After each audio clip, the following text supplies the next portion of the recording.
This pack is my mute pack. Obviously I won't be taking this pack on the challenge, but I will probably now be taking the Prophet, because I've seen the route that Chris Townsend has set for us, and it looks like we'll be doing 3 to 4 days at a time maximum between between stopping in a town or a village, hopefully for a bed and breakfast, which I think is the plan.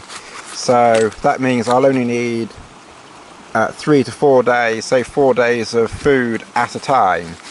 So that should easily fit in the Prophet. That's the Mountain Laurel Designs Prophet pack. When I did the watershed walk with Chris, I had 2 water pouches, one here and one here. And that worked well, and I always have 2 water pouches, but Mountain Laurel Designs make these little ditty type pouches. I'm not quite sure what they're called offhand. They're not called ditty bags, but they make these packs that fit in the same way as a water pouch. So today, as a sort of a testy type, I better rephrase that, as a test, God, my mind seems to be one tracked. Oh, God. As a sort of an experiment, not really even a test, as an experiment, I thought that I would try this pouch on the shoulder strap instead of the extra water carrier. So this is what I've done. I'm not quite sure. Yep, I think you can still. Oops. Let's see if I just rest that there. Because now, of course, I have the camera that I'm using, which is the Sony NEX6. So I can't film it because, of course, I'm using it, and that goes in this Aquapack bag here around my neck. So I'll obviously now be using or taking the GoPro more often. So I wanted somewhere to put the GoPro, and whilst I have the hip pouches, one here and of course one down here which you can't see, that's probably going to have food in, snacks, waterproof gloves, you know, any old bits and bobs like that that I might need to get to quickly. So I was thinking, well, now I've got the GoPro, where am I going to put it? And it fits in this pouch perfectly, and the small remote control fits in there as well, although whether I'll take that I don't know, probably not. But that fits in there, and so the GoPro fits in there perfectly in pretty much any orientation, and does that perfectly. So I could end up putting the GoPro down in one of the hip pockets in the end, but at the moment I'm thinking about putting it up here, and of course that does mean, as I say, sacrificing one water bottle holder, but I can work around that. That's not the end of the world, I don't think. So that was the first thing I wanted to show you. The second thing I wanted to show you is the attachment for the pacer pole. So I'm just going to take this out.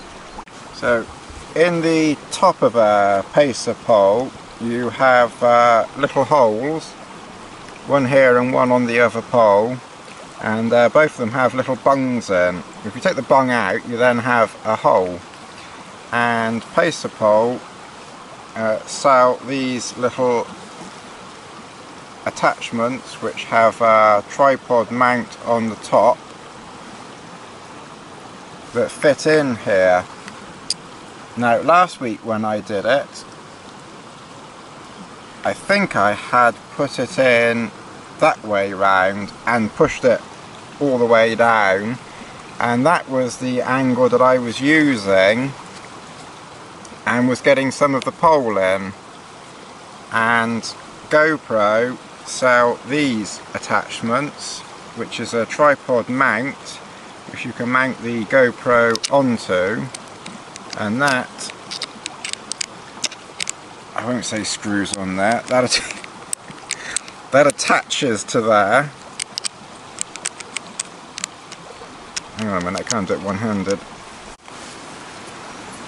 Yeah, so if you put it on the conventional way, which is like that, then that was getting the pole in, or the pole handle in.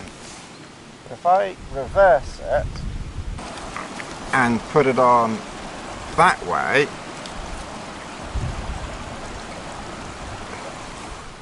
I can then use an extension piece, which is this piece here. You could do without the extension piece. You don't have to use the extension piece because that would work. The only thing is that is now facing 90 degrees the wrong way. Now you could straighten it up and use the little toggly thing underneath here to tighten it up, but frankly that's a bit of a fiddle, and I had to do that a bit last week, and it is a bit annoying. So it's actually much better to take that out, and then you could obviously either have the GoPro facing you for, you know, for getting yourself in the picture, or it'll go in the opposite direction for you know, for filming in the opposite direction, for want of a better description. And of course, oops, that would then fit there. I don't know if I can do that. Oopsie, one-handed.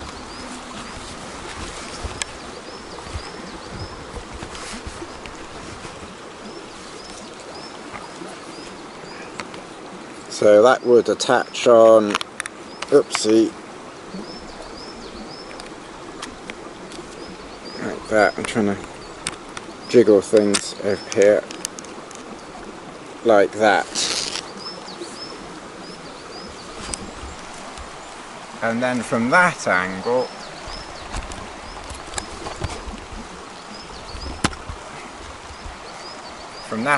of course, that's obviously squiffy, but that can be straightened up easily.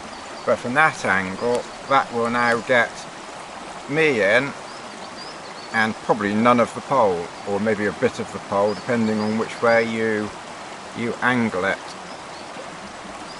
So I haven't actually tried filming with that out here. I tried it at home and it worked fine at home, but I'm thinking that that will work quite well out here.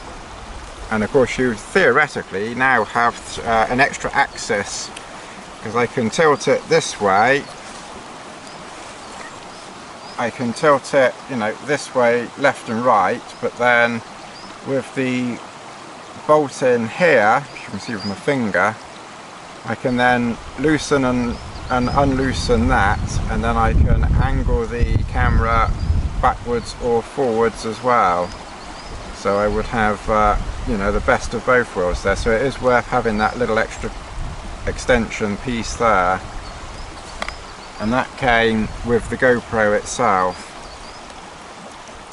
So that's how I'll try filming with this when I go through some puddles and things like that later. And of course I could you know, do the upside down filming with it as well, and then again I can angle it quite easily to whichever angle that I want it to be angleized on.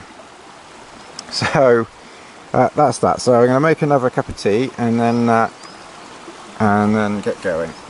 But I hope that's maybe of some interest to people who have pacer poles. I haven't tried a stick pick yet. That's something I'll look into for my other poles. The stick pick is something, of course, you put on this end down here, but I've never even seen one, so I can't really say anything about those at the moment. But for a pacer pole, that certainly seems to look a lot better than the system I had last week. So, as I say, we'll see how that goes later on.